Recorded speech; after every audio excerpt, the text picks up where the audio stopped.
Hey, and welcome back to Wildflower Learning Community's blog. Today we're going to talk part 2, 5 more myths about self-directed learning. Thanks so much for joining us. So last time we talked about 5, and today we're going to talk about 5 more. All right. Yeah. These are some of these are going to be overlapping with the others, but they're new as well. So this will be interesting. Yeah, I was thinking about that too. A lot of the answers I have, I'm like, oh yeah, that'd be a good answer for the one before that, or oh yeah, that'd be a good answer for the Yeah. 2 before that. Like, I feel like there's a lot of overlap in these. Um, we've done some exercises too where you get to the underlying question below the actual question, which I feel like that's probably where the similarities really lie. And that's why so many of these answers can really be applied to more than one myth at a time. We're going to Absolutely. jump into the first one. This myth says that self-directedness is either an all or nothing kind of concept. So I think that's along the same vein as like, being self-directed might work for some kids, but not for others. Which I think we've heard a couple of times in our space too, which it's not uncommon to hear, but I think the way I like to answer this one is it's less of an all or nothing and more of a continuum. And it really comes back to what has the child had experience with and have they had lots of opportunities to practice. I bumped into a dad one time at the park and we were talking about what I was doing and where I was now because I was in the public school system here prior. And I said, man, like watching kids make choices all day and choose things that are meaningful for them, it's just so powerful and so beautiful. And his comment was like, well, yeah, sometimes their choices are good, but probably sometimes there was this, underlying like if you leave them to their own devices, then they aren't. And I think this comes into this because being self-directed and having it be successful is really on this kind of continuum, and even making a choice and having something not go super great or really easy for me is still really meaningful work that's being done. So just because it doesn't look right or whatever to somebody judging from the outside, if the child is still making the decision and then really working through the consequences of that decision, be it good or bad, they just need practice, like working out, like working a muscle. They just need to be given the opportunity to flex that muscle enough times to start to get some fluidity to it. So I disagree that it would be all or nothing, that it's right for somebody or it's not right for someone else. Because again, I think it just comes back to human nature. Like we want to make meaningful choices. I don't think there's any human being that would just rather abdicate that altogether. So my answer is no. What's your answer, Paul? Yeah, no, I think whoever was you were speaking with, their answer was really limiting, in the sense of not having a growth mindset. Mm. And for the child, right, to make mistakes, right? And I don't know what he meant by, they're not making good choices, or I don't know if I'm saying that right, but makes me think about how, negative choices, don't have a lesson within them and you can grow from those. So, um, and yeah, I agree with everything you said, there. And I think that referring to the last conversation and us starting with how some of these overlap, I think it just goes back to that intrinsic motivation and remembering what they're developing when you give them the autonomy to make choices. They're not going to look like the choices that adults would make because they're children.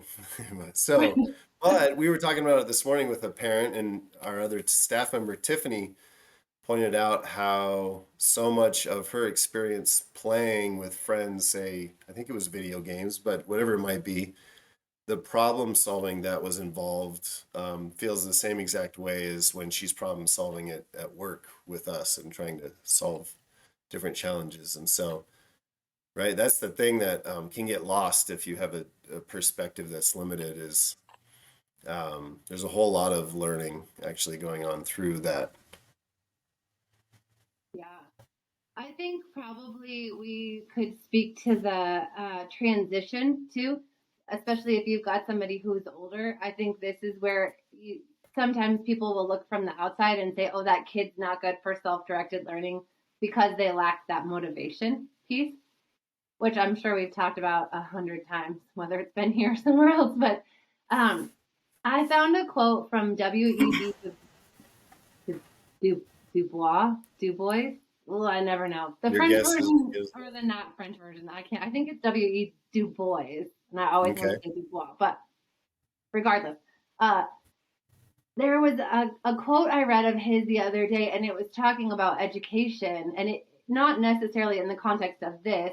He really focused on a different historical time period. But anyways, it reminded me so much of the school detox phase, like that unlearning, the unschooling process that we have been told about.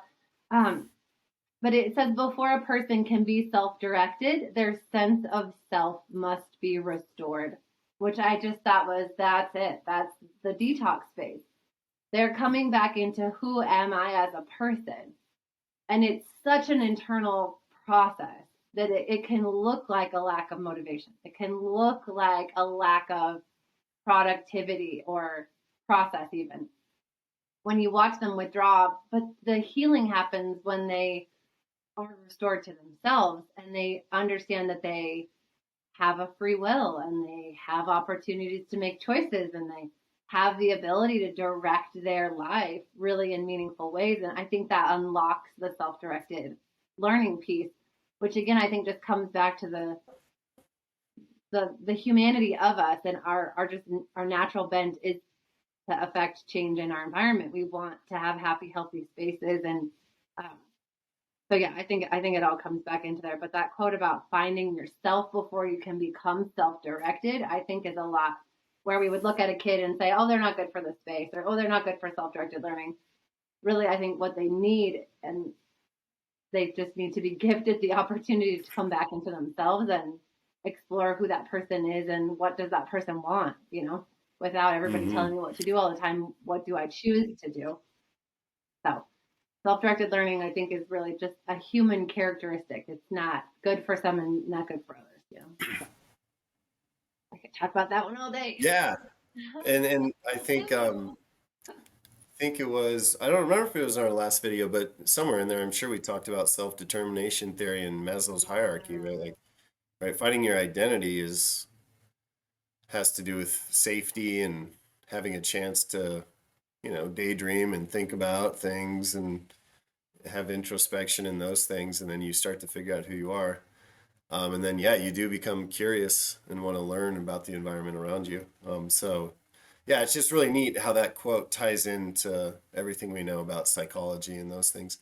And I think what we observe at the school with kids who came in shut down and over time opening up, and it's cool to watch them when they get into flow states and do crazy projects, really cool things, really amazing things that they create, and and it ebbs and flows, and so that's part of the challenge too, is like realizing that there is downtime, and I think limiting, I think there's a lot of anxiety that comes with too many expectations for adults or kids, and so there's so many, I think, misguided expectations parents and schools can have, um, because we get caught up, right? We get caught up in the traditional cultural like system of what's going on, and um, every now and again, I suppose we need to shake it up and kind of look at society and what's going on and try to make it match what's happening, um, because it is at the expense of youth and like their mental health and those things, I think.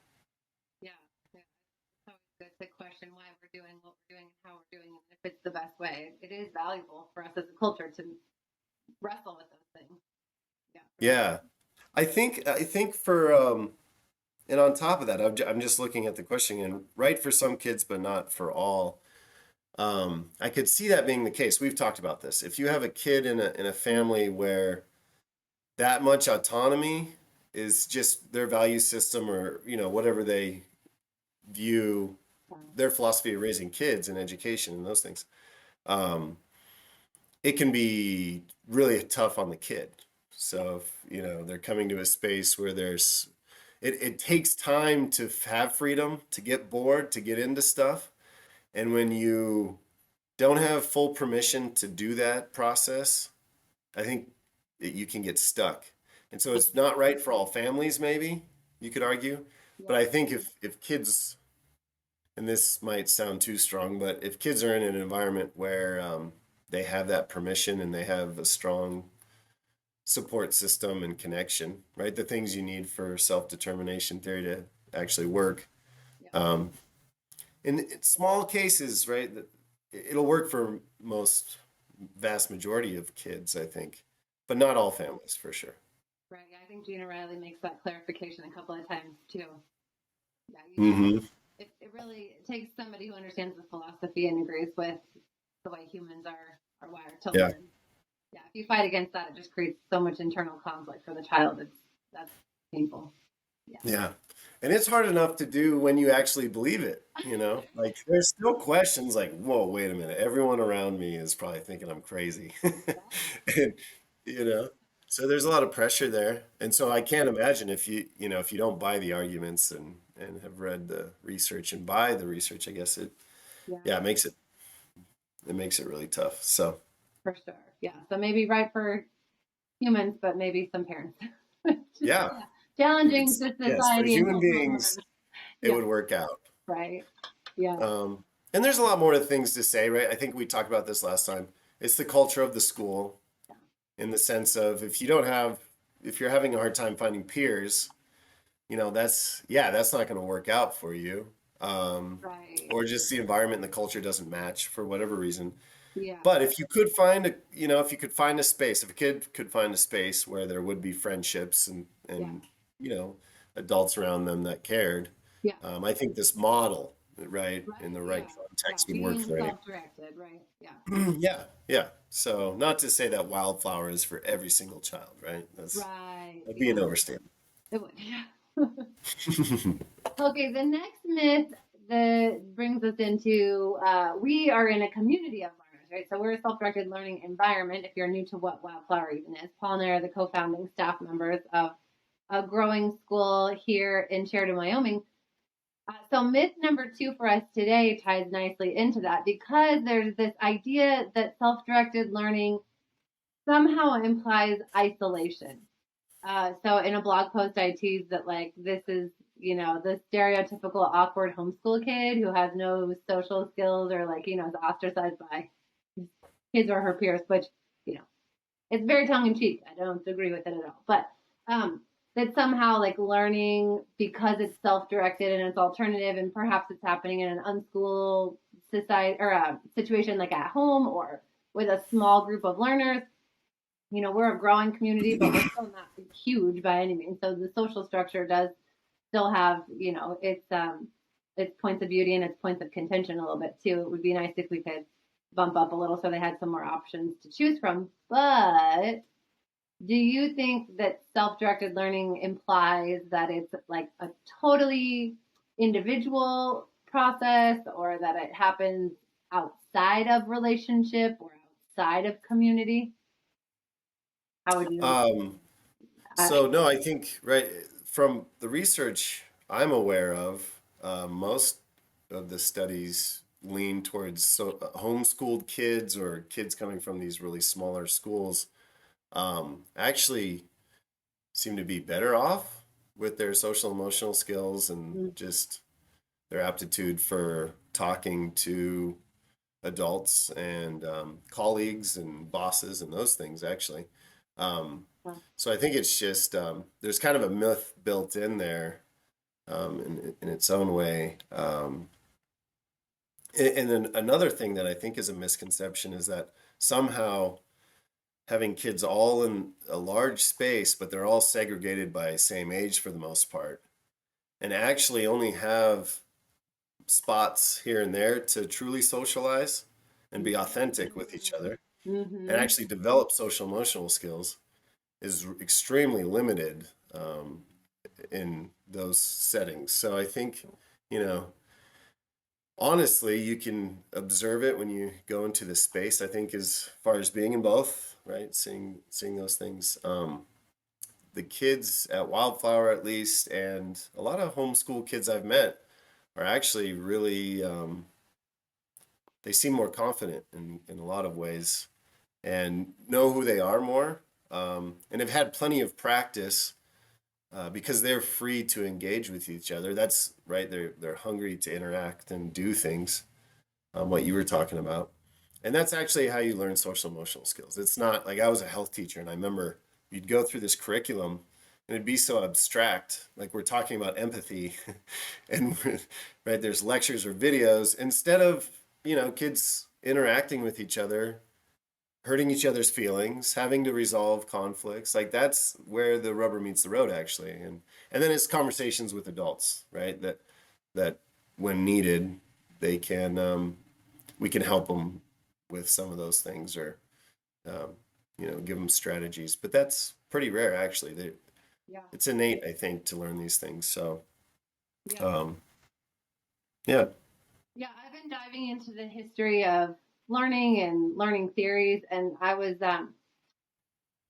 digging through that, and there's so many theories of learning, and predominantly they touch on how social the construction of understanding and knowledge is, and how culturally we're connected, and that somehow learning and relationships and culture all kind of swim in the same soup together. So there's a sociocultural theory which talks about learning in social, that it's such a social process, and then it's influenced by your environment and your relationships.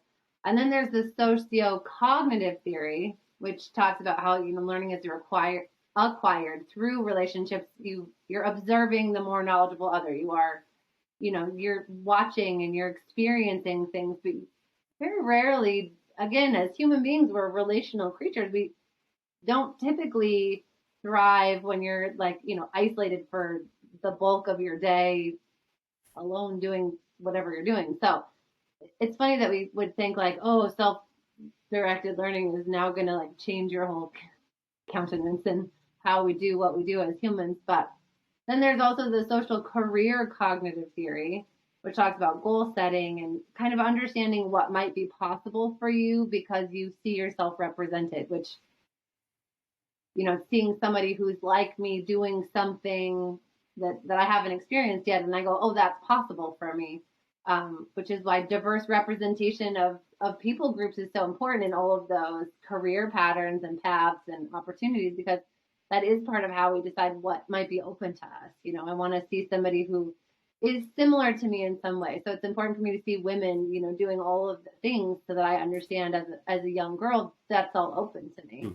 Um, and then we get into Lev Vygotsky, which is where we get the proximal zone of development and scaffolding and these things that we're taught to do in public school settings, right? But his is talking so much about how social, emotional, cultural, that kind of relational context is so important, again, because it's a lot of how we process our information. So when you get the constructivist theories going, and there's just so many that say learning happens in relationship with your environment and Mm-hmm. with people around you. So self-directed learning is still learning, and still takes a village, and it's so much funner to be around other people than it is to be alone in your room. Yeah.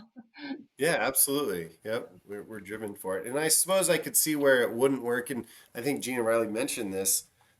Out of her 79 or 77 people they surveyed, I think there was three who were actually opposed to their experience being self-directed as a child being a self-directed learner. But it had Yeah, to do with a lot of limitations, right? Like they didn't have access to the outside world.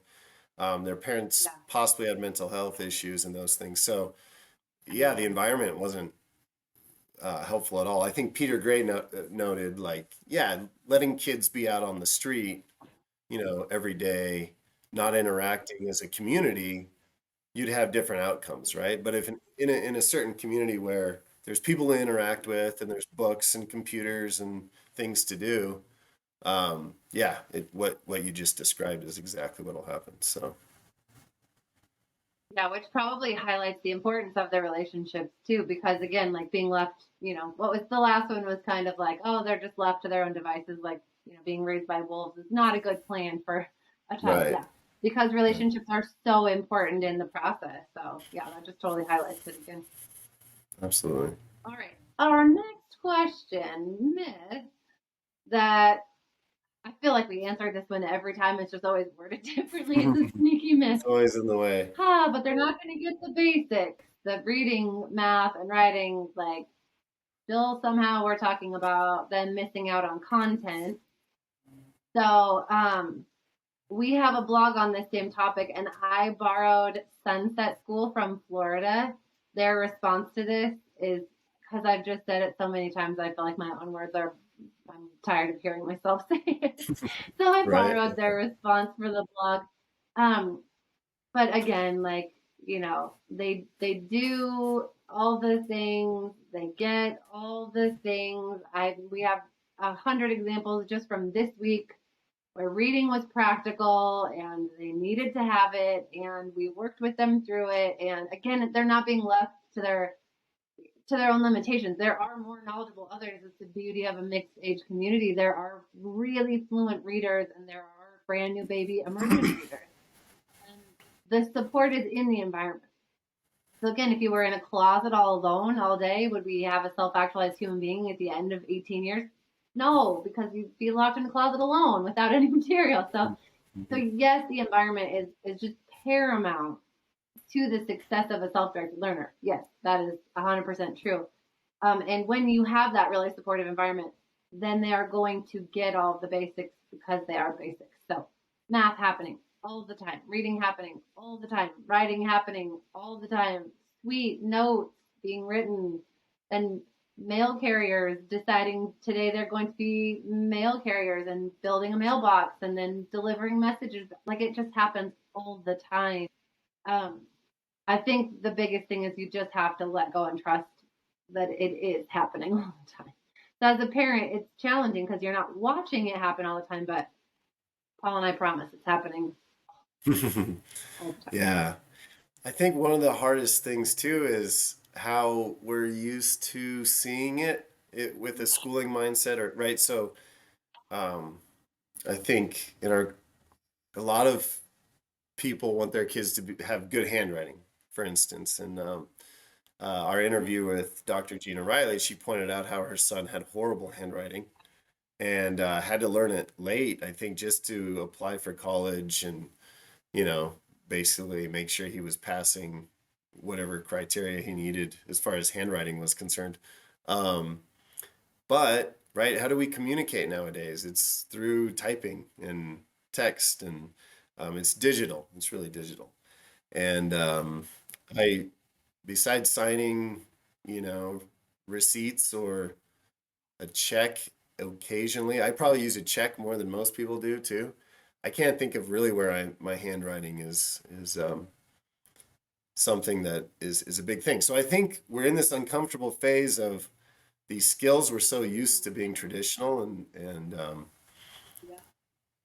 there's a shift right now going on, and so new skills are needed, and that's right. So the relevant things that actually mean something are changing, and that's what she pointed out. Like, I think she actually said, like, it didn't matter. It didn't hold him back at all. Like, he still has horrible handwriting. I think she joked about his Christmas cards, right?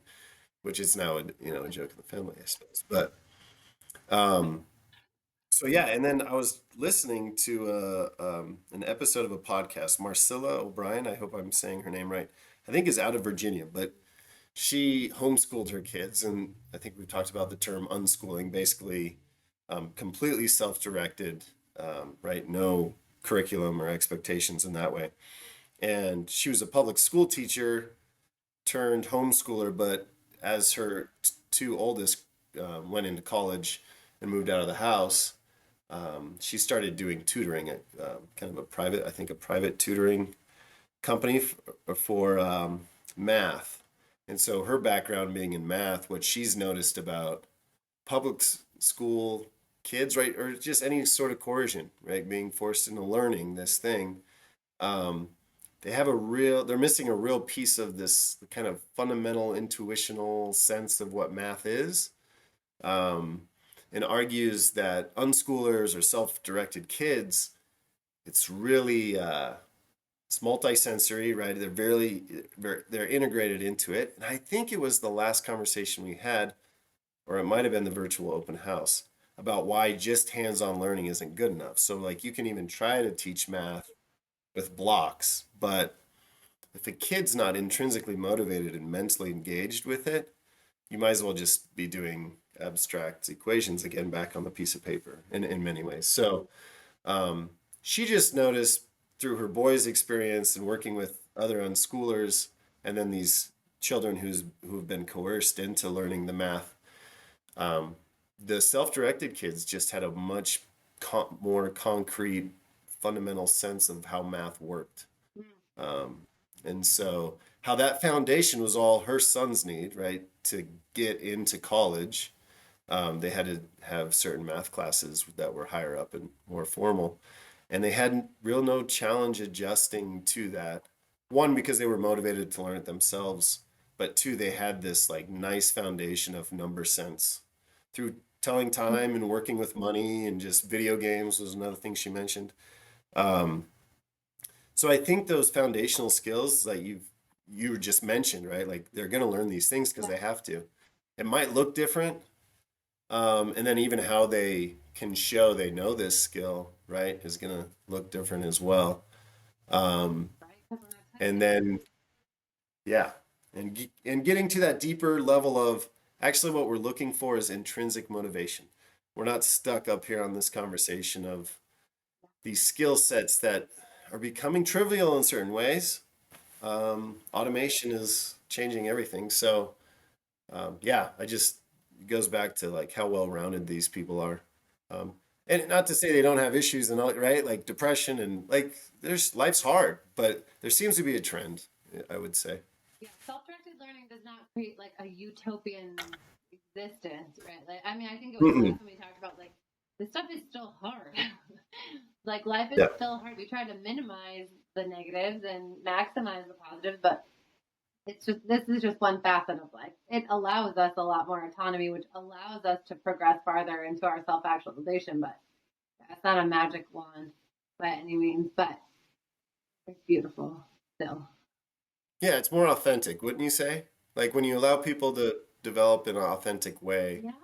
there's something to that in well-being and Well, and I your think we happiness. get to the deeper content, like math, Yeah. reading, writing. Yeah, important. Yeah, valuable. Yeah. Yeah, but the most valuable, the most important, the most like long term. I was just talking with a parent today, and I was like, we when they're young, we sit on these concepts, these reading, writing, math, reading, writing, math, reading, writing, math, right? But I was talking about my grown adult daughter today. I don't call her and ask her, "Did you read a book this month? What are you writing? How is your handwriting, honey? Has it held you back in life?" I call her and I just want to know, who are you? What are your interests? What are you doing Mm. with your day? How do you spend your free time? Like, just as a person, who are you? And how do you show up in the world? Are you kind? Are you generous? Do you see people? Do you acknowledge others? I mean, do you notice the sunset? I, those are just so much more valuable because yeah, she knows how to read, she knows how to write, and she knows how to balance her bank account, which is really the most I could, Mhm. ask out of her as an adult. She's doing the adult things and she's successful at her job and she's, managing relationships which are hard and complicated, but I don't sit around going, but if I sent you a math test today, how would you perform on that? Because there's an expiration date to those. You know what I Mm. mean? There's a time Totally. where it stops being the most important thing about a kid, which is sometimes how it feels when you're in a standardized setting, that this is the only thing anybody's talking about. This is the only thing anybody's asking me about. This is the only thing I'm being graded on. But like, what kind of a person am I? Nobody really cares. Yeah. But at the end of And the they don't day, even know. because they've never had any time to explore who they even are, right? They don't make Mhm. meaningful choices because everyone's constantly telling you what to do. But in the real world, you making meaningful choices is the most important thing. And you showing up as a whole healthy member of your community and your family and your job and all the those are the most important things. And the on the job skill set is going to come and it's going to change as soon as your job changes, but you'll adapt if you have Yeah. that foundation of being a whole healthy resilient human being, right? So I just, we get down in these little tiny nuanced weeds and we just like stay there when Yeah. there's so many other things to see. Are you developing these? Are you progressing in this way? Are you, just like, ah, let's change the Yeah. conversation a little bit because this has an expiration date. Those things don't. Those things will last forever.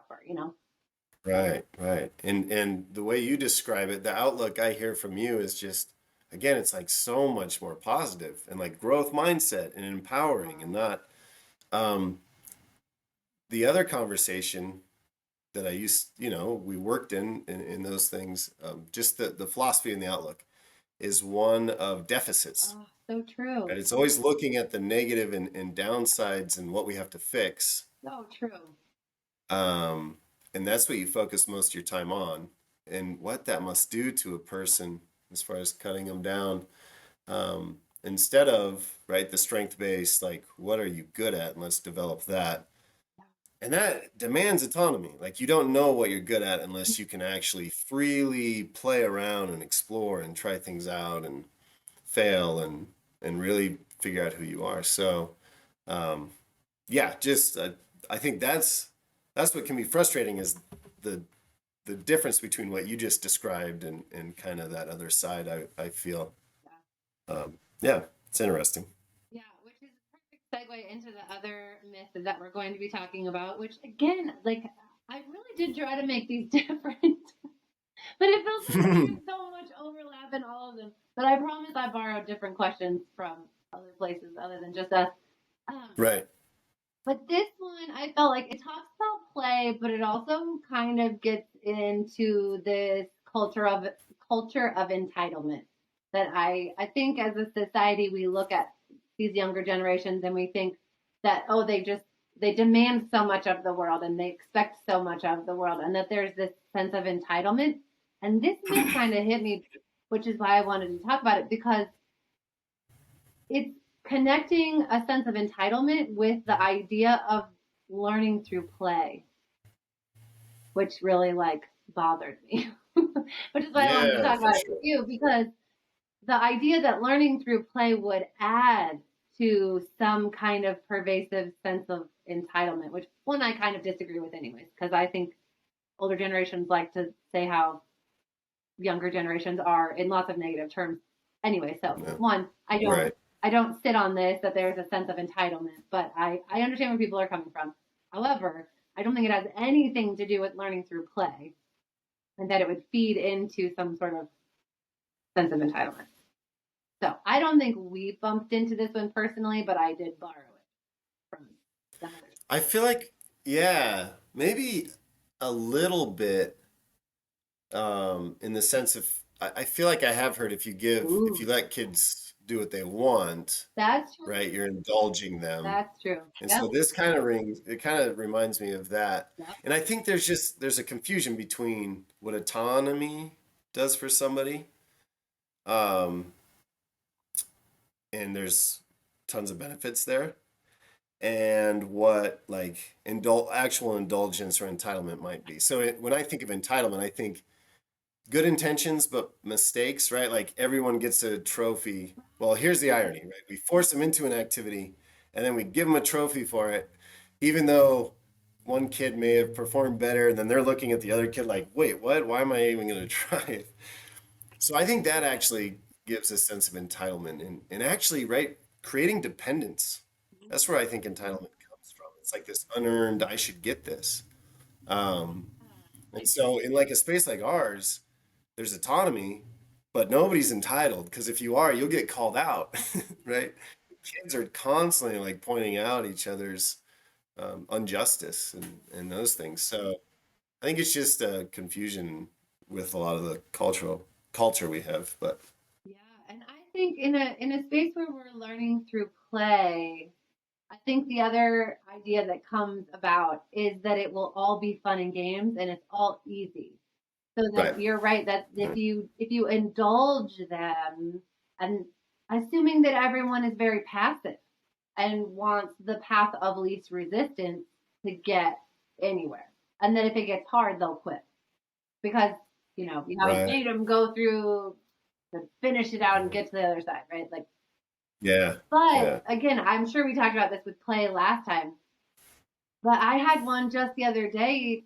To get to the goal, we had to research, read, write again, read it a million more times to make sure that we had all the steps right over and over and over and over and over.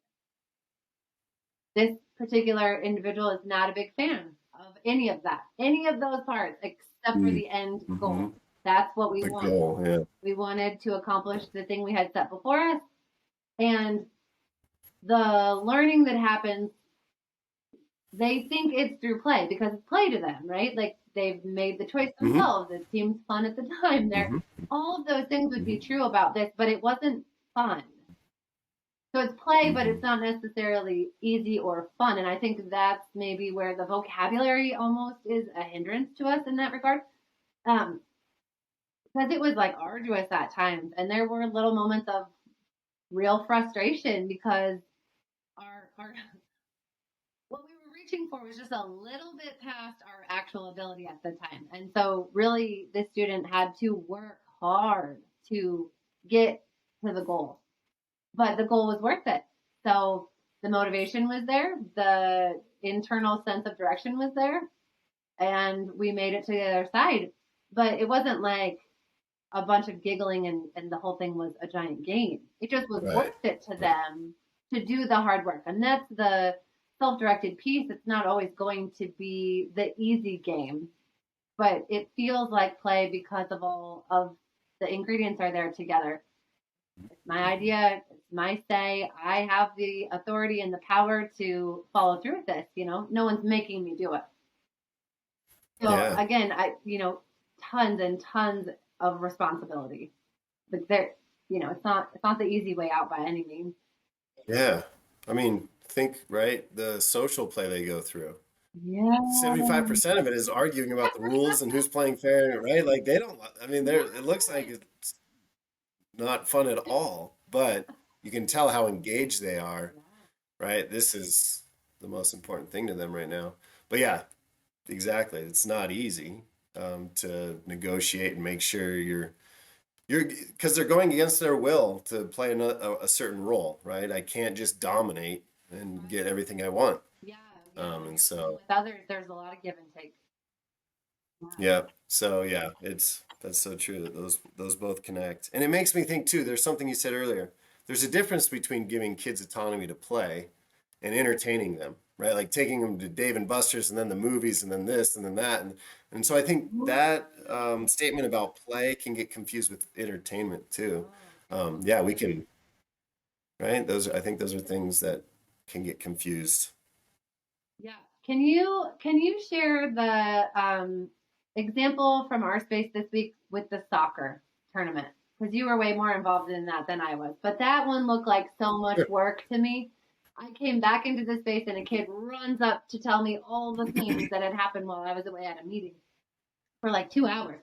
Um, and I came back in and I was just like getting caught up with all the things that had happened, but you were way more involved. That sounded and looked Yeah, like it a was really ton of work. cool.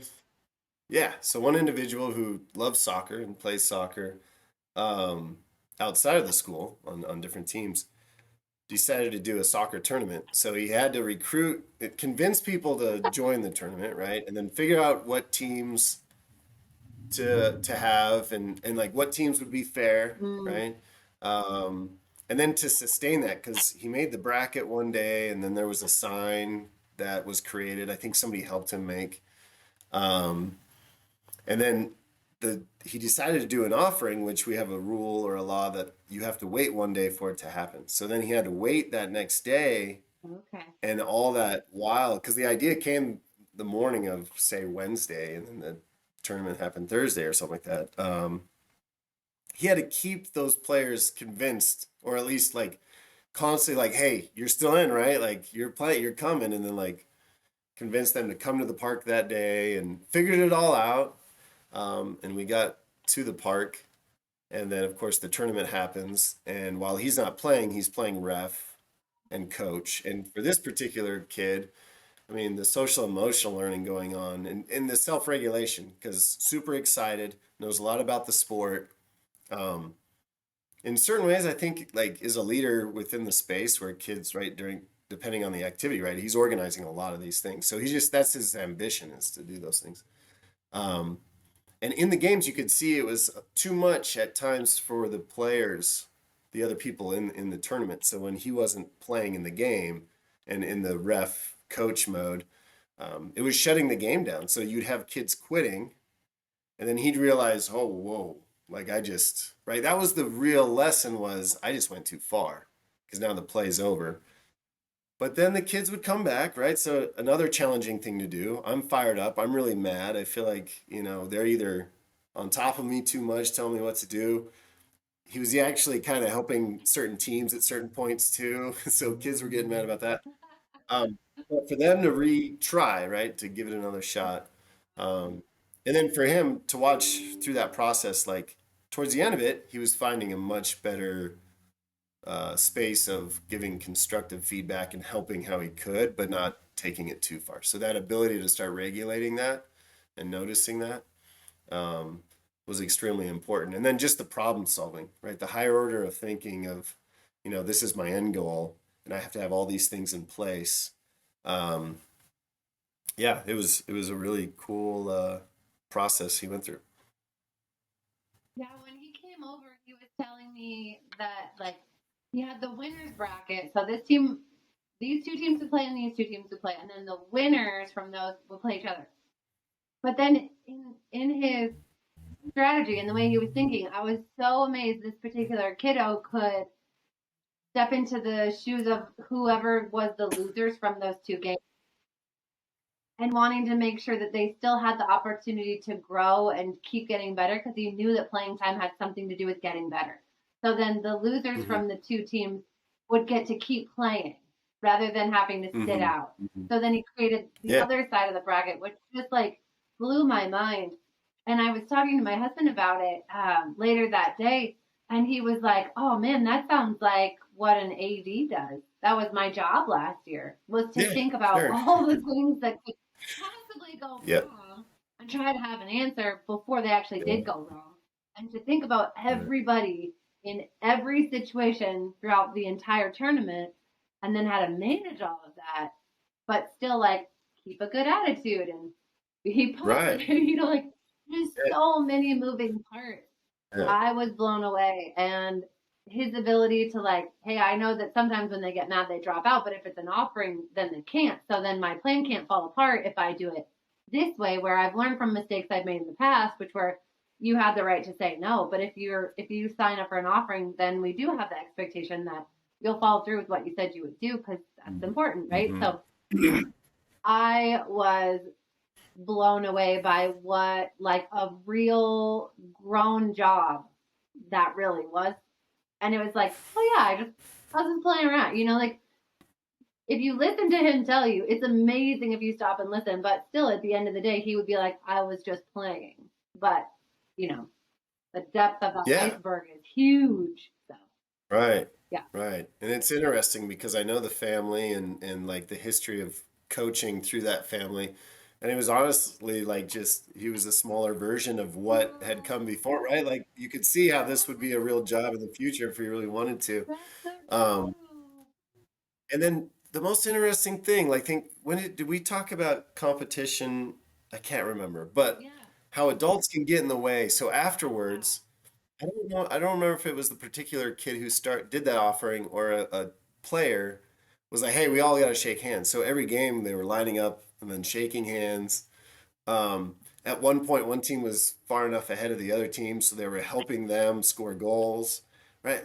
You don't see that at an organized adult-led soccer tournament, right? It's always like compete, compete, compete. Which at the same time, there was competition. Like the teams that were close, they were really trying and having to go through that adversity of losing and failing and those things. So you had both going on where there was some competition, but at the end of it, just the again like the connection and relationships, right? The social emotional piece. We had one kid who wrote a note to his teammate, right, about how what a great teammate he was, and like should be proud we got second and those things. So, um, yeah, you just never know what's going to come out of these things. and Yeah. but so many times it's real substantial learning, right? In many ways. Oh, it always is. Yeah, it always is. Like, oh man, our jobs are the best. Yeah, The they best are. job. Yep, Ever. Oh, the hardest part is this, right? Like trying to connect, yes. But like, communicate this out I to the world. tell Paul all the time, like if I just had a chip or a pill that I could just like, here's all the information, let me just jam it into something very small and tiny, and I'll just like let you borrow it. And I promise you, it'll be so good. Yep, It's so good. All right, we will yep. finish up with the one last question or myth. And this one, I love. It just sounds like a dude asked it, so I'm just going to take on the guys for a minute. But Okay. the myth is there's no doubt that motivation improves learning, right? Like we know that. Okay, so we're on the baseline. But if motivation was all that it took, then everybody would have six pack abs. That some things are just hard, and that at a certain point you have to have something external motivating you or pushing you or driving you to be successful. And I'm going to let you answer this one first. Okay. Well, I I don't know if everybody wants six pack abs, right? That's the first thing my mind Ah, went to was, well, not everybody values that, right? So to correlate that with basic skills to survive in life, I think is the first thing I noticed. Because math, to an extent, as we already talked about, is very much necessary for you to be a successful adult in life. And so you see that, right? And six pack abs, right? Bodybuilders, sure, but like most people I see don't actually have that. Maybe when we were hunter gatherers, right? Like everybody had six pack abs, but I certainly don't. So, um, but I do, I do need to still apply math skills and communication skills, right? And so, yeah, I guess that's my response is motivation is important, and not everybody is motivated to have abs. yeah. Yeah. And this one I love when you get into the, like, that's such a good answer. And Paul doesn't ever know mine beforehand, and I don't know his. So I love that it just ties so well in because why are you doing the thing that you're doing is like at the bottom level of this question. And is it because society says I should, or there's this value system out there that I am referencing to see if I should or shouldn't do something, rather than really getting to that internal, like the locus of control. So Maslow's coming back to the hierarchy of needs, right? Like at the base of it should be that I'm doing it because it's the thing I think is the best thing for me to do, or it's the best for my relationships, it's the best for my community, it's the best for society, not because I'm going to get approval because, oh, that's cool. Six pack abs are like a cool thing to do, then I'm going to do it. But if it's a value, if I think that, again, like the bodybuilder, right? If they've made a decision that that's a career path for them or that's a hobby, that's a pastime, that's part of who they are, that's a thing they Mhm. chose to invest their time and energy into, means it's got value to them. And then if that has value to me, then I'm going to figure out how to be successful at this thing I've chosen to do. But again, coming back to the self directed thing, you have to make the internal decision. Um, so if it's you referencing out your value or your acceptability to this cultural norm or, whatever we put in media that says this is what cool kids do or whatever, are you doing it because you want approval? Are you doing it because somebody else said you should, um, rather than making those really personal decisions for yourself? I love that you're like, no, I don't even need six pack abs. Yeah, right. But it's exactly what you're saying. Yeah, Yeah, it's exactly what you're yeah. saying. And you reminded me in what you just said, and I was trying to look it up quick, but because I couldn't remember off the top of my head. But within the self-determination theory, right, there's different levels in the sense of there's moments we're truly just doing what we want, but within that, like your example with the kid who was doing the activity and needed to be able to do these other things they wouldn't necessarily like to do. Definitely not on their own, but because it was involved with what they were enjoying, they tolerated it. So yeah, in life, there's those to survive. There's those things that you have to do that you wouldn't necessarily choose if you didn't need to have them. So um, Yeah. yeah, Yeah, I think Gina Riley talks about that too, where making the house payment is a necessary thing I've got to yeah, do. Um, right, Eating is a thing I need to do, and if I'm not, off grid sustaining my own self through a garden, I'm probably going to need some money to go to the grocery store. right. So, there are times, but again, it totally comes back to that example of there's an internal decision. My motivation is enough because it's going Hmm. to get me to do the things that are hard, that aren't always like sunshine and roses. Again, that's not what self directed learning gives you the expectation of. Self directed learning puts all the responsibility and onus on the individual. Success lies only with the individual, failure only with the individual. It is like you own it in those ways. You can't pass it off on a teacher or on a school system. You can't blame anybody else at the end of the day. It stops with you. So I think it just creates kids who are really resilient and really, I mean, they're just growing in their ability to be introspective. We were just talking about this morning, being able to then say like, oh man, I'm just off and this is what's going on, I think. And but not like, oh, it's this person's fault. Oh, there's nothing wrong. I don't know. You cannot pass this off. Self-directed learning just really creates a backstop, and you are it. Um, Hmm. but when you make the decision to do the thing, then that's what they do. That's what we do. We go to work and pay the bills, and sometimes, if you're us, you work in a place you love and feel fulfilled. But we also traded off a chunk of salary to do that, right? Like Hmm. those were practical decisions we had to make to say this will be better, but this will be harder. Is it still what we want to Hmm. do? And with the support of our families and our own community, the answer was yes. So I mean, we're walking this thing out. I don't have six pack abs, but it will require external motivation for me to do the very hardest thing, which is start a self-directed learning environment. Right, right. Abs at this point, abs sounds like a piece of cake. So yeah, give me the six Maybe pack I abs should challenge. start. Yeah. Oh. Yeah. Well, I think that wraps us up for today. If anybody has any more questions or there are lingering myths out there that you still haven't quite put like a bow on and packaged up and you still like there's some lingering things, please reach out, email us anytime. We would love to hear from you and keep the conversation going. If you haven't checked out the blog episode prior to this one, we talk about another 5, which are a little bit more of the really, really frequent basic ones. That would be great for you guys to check out. We appreciate your support and spending time with us. Yes, thank you. And we will catch you all next time.